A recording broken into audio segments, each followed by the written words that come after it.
Notre prochain intervenant est manager chez Selenza, co-auteur du livre blanc Sell Insight DevOps, et il va nous raconter une anecdote vécue, celle d'une transformation DevOps qui ne s'est pas tellement déroulée comme prévu. Je vous demande d'accueillir Mick Philippon.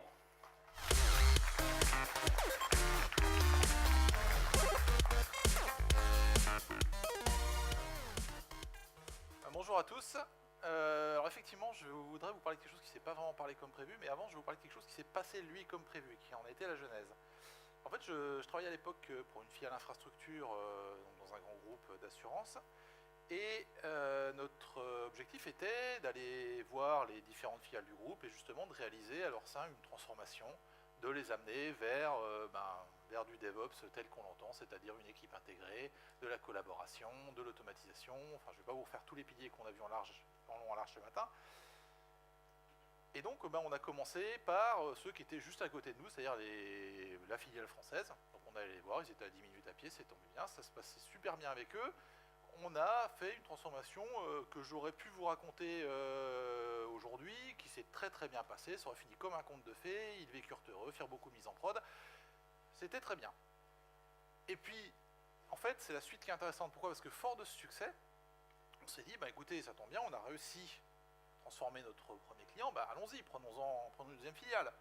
Prenons une deuxième filiale, on a le choix entre prendre une autre filiale française, là encore, juste à côté de chez nous, ou prendre une filiale un peu plus lointaine. Donc, bon héritier d'une tradition française plurimillénaire, on est allé envahir l'Angleterre. Donc on a traversé la Manche, on est allé voir la filiale anglaise et on leur a dit, écoutez, bonjour, maintenant qu'on a réussi à le faire avec la filiale française, on va essayer de faire la même transformation avec vous. Ce qu'il faut savoir, c'est que quand on avait fait la première transformation, on avait pris nos petites notes. Donc on avait noté comment est-ce qu'on a initié cette transformation, qui on allait voir, qui on a dû convaincre. On a noté comment est-ce qu'on a réussi à choisir les bons projets. Il y a des projets pilotes qui ne soient pas des projets tout neufs, parce que ça ne prouve rien, qui ne soient pas non plus des projets trop endettés, parce que ça aurait été trop compliqué. Enfin bref, pour choisir les bons projets. On a justement noté comment on avait fait pour embarquer les gens de ces projets, pour les faire monter à bord et pour réussir à intégrer les équipes de développement et de business à ce qu'on voulait faire. On a noté aussi ce qu'on avait fait de notre côté comme transformation pour que les équipes opérationnelles, qui étaient jusque-là silotées par rôle, on avait le responsable des firewalls, le responsable des autres firewalls, le responsable de la zone frontale, le responsable de la zone back, etc. Enfin bref, c'était extrêmement éclaté, pour avoir finalement un rôle d'ops référent qui, lui, était intégré à l'équipe projet et qui était chargé après d'aller parler aux différentes spécialités. On a noté ça, on a aussi également noté la liste des outils qu'on a mis en place, avec pour chacun de ces outils, comment on le met en place, quels sont les... Enfin bref, on s'est fait notre petite liste de procédures, bien propre, bien carré, tout défini, en disant, voilà comment on a fait du DevOps, avec la filiale française. On allait voir les Anglais, fiers de ce qu'on avait fait, en se disant, écoutez, voilà, nous ça y est, DevOps, on sait faire, regardez d'ailleurs la preuve, on a à peu près 800 diapos PowerPoint pour le prouver. Et donc, on arrive en Angleterre en disant, on commence par le début de notre manuel du DevOps, je vais l'appeler comme ça, et donc, comment est-ce qu'on a convaincu le client français ? On va faire la même chose avec le client anglais. Donc on déroule nos slide decks, on leur explique, etc. Ça accroche pas très bien. Ça accroche pas très bien parce qu'en fait, il y avait une énorme différence de maturité entre les Anglais et les Français. Les Français, on partait du niveau 0, donc ils déployaient à la main, ils faisaient encore des tickets pour demander des machines, pour demander des ouvertures, etc. Enfin bref, on est arrivé devant des gens qui, quand ils ont vu ce qu'on pouvait leur proposer, ils étaient ravis, parce que ça allait leur simplifier la tâche. On leur promettait de changer la relation qu'ils avaient avec la filiale infrastructure, c'est-à-dire avec nos équipes, pour passer typiquement de 3 semaines pour avoir une machine à de la machine on demand, à de l'infrastructure as a service. Donc ils étaient ravis. En revanche, les Anglais, ils étaient beaucoup plus matures. C'est-à-dire qu'ils s'étaient détachés de la filiale infra à laquelle j'appartenais, ils s'en étaient détachés, ils avaient pris un provider externe, et puis ils avaient commencé à automatiser.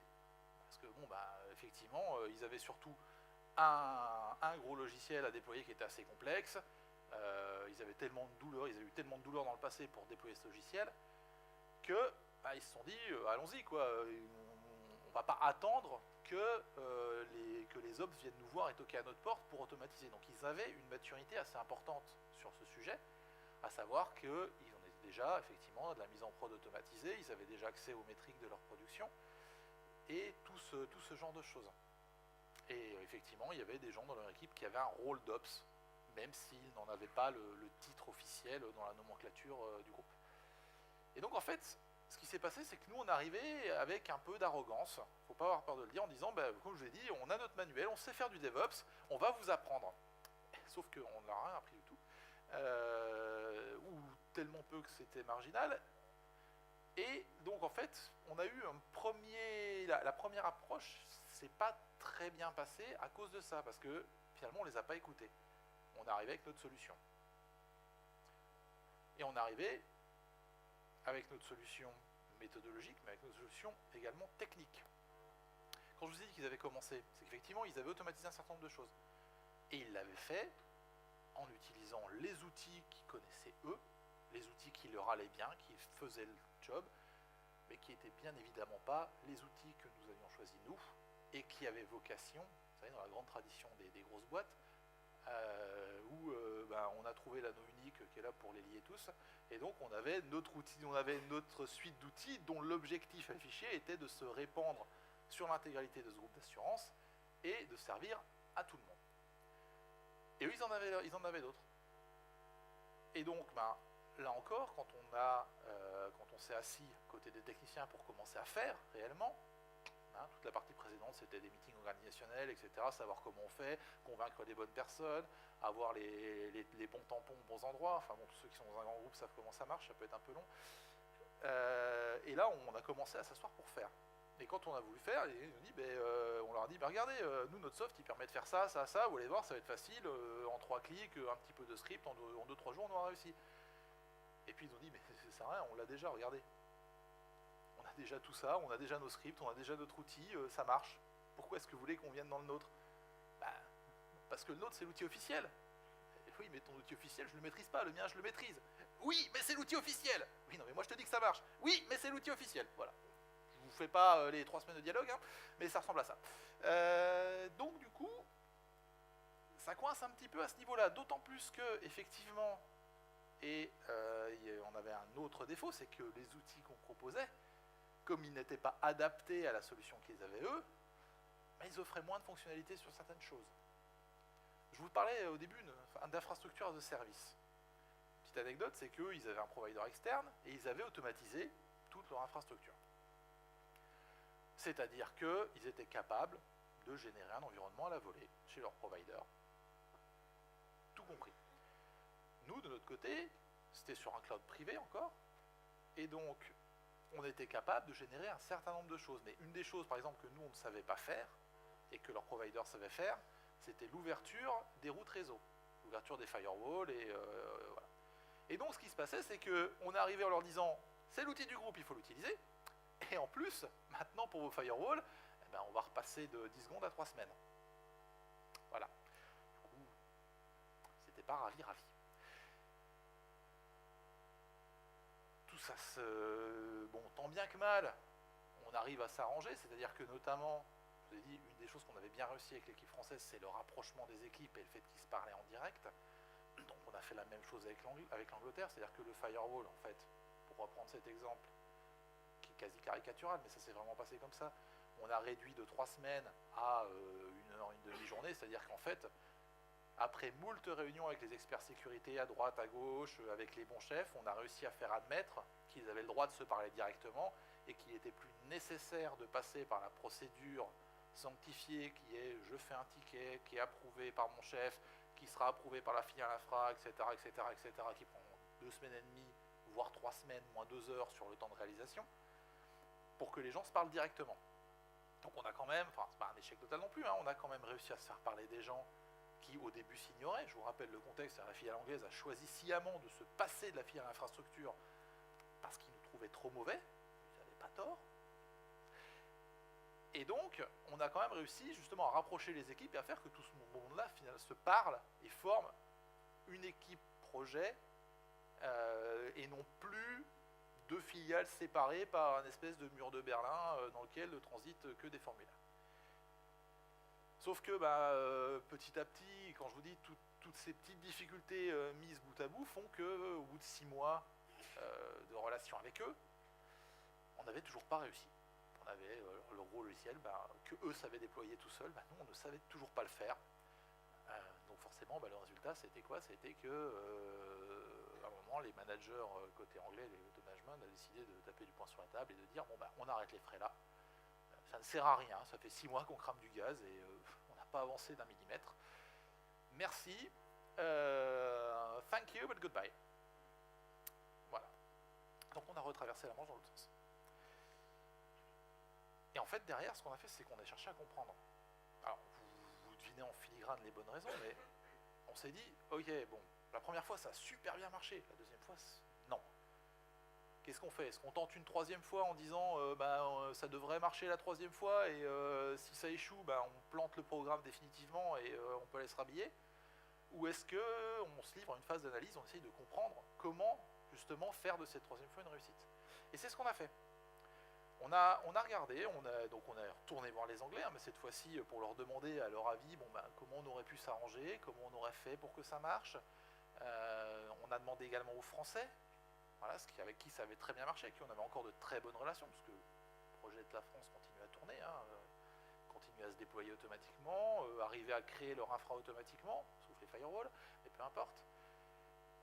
Et donc on s'est rendu compte de 2 erreurs essentielles qu'on avait faites. On a fait une première erreur qui est une erreur, je vais dire, managériale, et une deuxième erreur qui est une erreur technique. La première, ça a été de dire, on va essayer de vous imposer, surtout aux Anglais, notre manière de faire du DevOps. On a décidé que, on a notre Bible DevOps, et voilà quoi, chapitre 1, verset 1, le DevOps, c'est comme ça. Il y aura telle réunion, il y aura tel processus. On a essayé de leur imposer ça. Plutôt que de dire, on construit une équipe projet, et in fine, quand je vous parle de rapprochement, c'est un peu ce qu'on a fait en filigrane, mais plutôt que de dire on construit une équipe projet, c'est-à-dire on donne un cadre aux gens, une enveloppe dans laquelle ils sont réunis, ils ont les moyens de collaborer, de travailler ensemble et de deviner, de trouver eux-mêmes comment collaborer, c'est un des fondements de l'agilité, c'est aussi un des fondements du DevOps. L'auto-organisation de l'équipe, ceux qui connaissent la meilleure organisation, c'est les gens qui font. C'est votre équipe. Et donc si vous arrivez d'en haut en disant voilà, j'ai ma procédure et c'est comme ça, vous allez essayer de les faire rentrer dans une case. Et comme disait ma maman, on peut toujours faire rentrer un rond dans un carré si on a un assez gros marteau, sauf que ça fait mal au rond. Et en fait, on a essayé de leur faire mal. Voilà. Et on s'est dit, pour les suivants, le mieux c'est quoi? C'est pas d'arriver, c'est de prendre nos procédures. Ok, on est gentils, on les a écrits, c'était bien, ça nous a occupés. Mais finalement, elles sont là, elles sont utiles dans un cas, c'est effectivement quand on parle avec des gens qui n'ont pas de cadre. La filiale française n'avait pas de cadre, on est arrivé, on leur a fourni quelque chose. On l'a construit avec eux d'ailleurs, on l'a co-construit ce cadre, donc il était nickel pour eux. Si on va avoir une troisième filiale, il faudra co-construire un cadre, mais s'ils partent de zéro aussi, on aura une base, et cette base elle est intéressante à avoir. Par contre, en fonction du niveau de maturité, il ne faut surtout pas essayer de leur imposer le cadre d'une autre équipe. Et c'est le danger qu'on a pris en voulant généraliser, en se disant, effectivement, ce qui a marché une fois marchera partout pareil. C'est pas vrai. Quand je vous parlais d'un deuxième problème, qui était le problème technique, c'est un problème d'outils. Nous sommes allés imposer nos outils aux Anglais, en disant, voilà, au sein du groupe, il a été décidé que, en l'occurrence c'était TFS, l'outil que nous avions, il a été décidé que TFS serait l'outil qui servirait à tout le monde.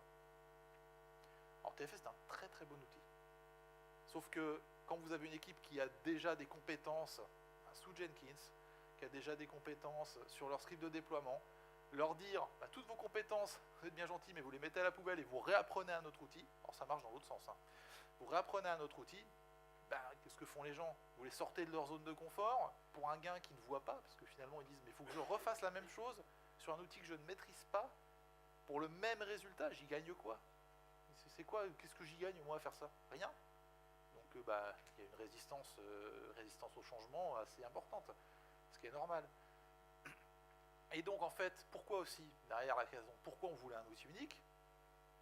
Pour des raisons de pilotage.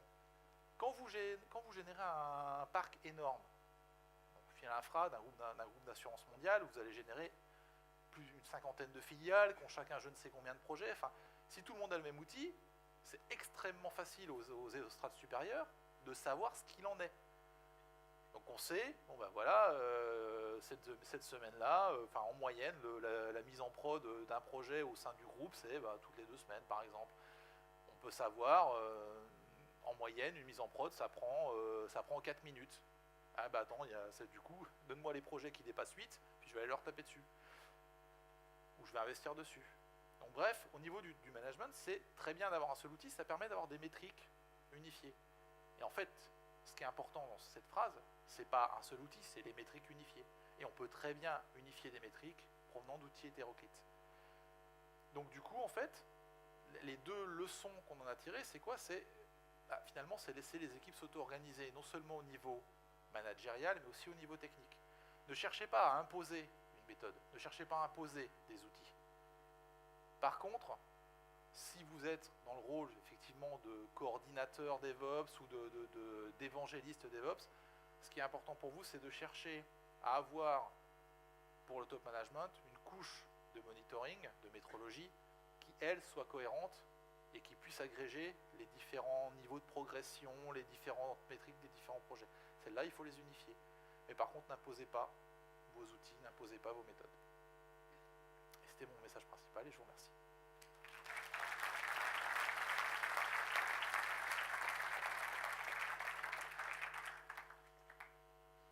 Bon, bonjour et merci pour ça. Une seule question précédente sur Slido, c'était est-ce qu'il y avait un problème de communication lié au fait qu'en Angleterre, ils parlent anglais?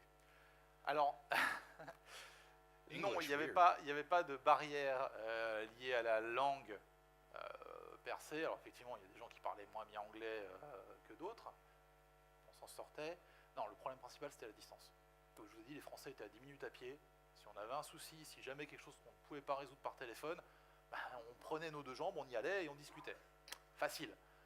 Quand il faut faire 2 heures de train sous la Manche, plus 1 heure pour aller à la gare avant, plus encore 1h30 pour aller voir pour arriver au bureau de la filiale anglaise, tout de suite, les réunions, elles se préparent à l'avance. Un déplacement, ça ne se décide pas comme ça sur l'instantané. Et en fait, effectivement, une partie de nos problèmes vient du fait qu'on était loin. J'ai pas parlé de colocalisation, je pourrais effectivement vous en dire long dessus, mais c'est normalement assez important de colocaliser, sauf que là c'était pas possible et effectivement ça a aussi joué dans le fait que ça n'a pas marché. Thank you. You're welcome.